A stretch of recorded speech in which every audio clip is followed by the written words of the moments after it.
केलं नाही, त्यांचं समाधान झालं तर ठीक आहे, किंवा मी समितीला सांगू शकतो.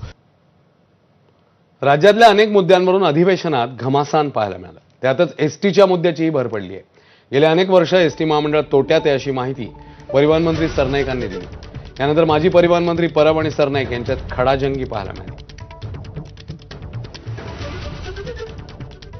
गेल्या अनेक वर्षापासून एसटी महामंडळ हे तोट्यामध्ये घाट्यामध्ये आहे आणि तो घाटा हा प्रामुख्यानं आपण सर्वसामान्य प्रवाशांपर्यंत किंवा महाराष्ट्रातील 13 कोटी जनतेपर्यंत एसटी पोहोचावी यासाठी शासनाच्या माध्यमातून ज्या ज्या काही योजना राबवतात त्यामुळे होतोय. 2047चा भारत त्या दृष्टिकोनातनं आम्ही आजच्या ज्या बसेस आहे हळूहळू त्या बसेस ईव्ही मध्ये कशा कन्वर्ट होईल आणि 2047 साली आमच्याकडे एकही ही डिझेलची बस राहणार नाही याची दक्षता घेऊन ती योजना सुद्धा आम्ही कार्यान्वित करतोय, जेणेकरून आमच्या ज्या जुन्या बसेस आहे त्या ईव्ही बसेसमध्ये आम्ही कन्वर्ट करायचा प्रयत्न करतो. तशी अतिशय चांगली योजना आम्ही आखतोय. 600 कोटी रुपये नेट तुम्हाला द्यावे लागतायत.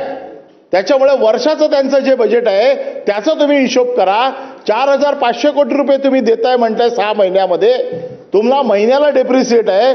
एसटी कामगारांना सरकारी कर्मचारी आता तरी घ्या, म्हणजे ह्या भानगडीत करावे लागणार नाही. जवळजवळ आम्ही 216 डेपोचे टेंडर काढलेले आहे.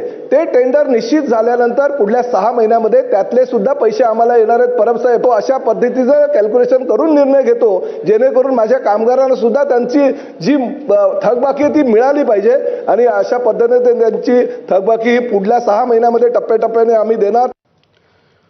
मालाड पश्चिम विधानसभेचे आमदार असलम शेख आणि मुंबई उपनगरचे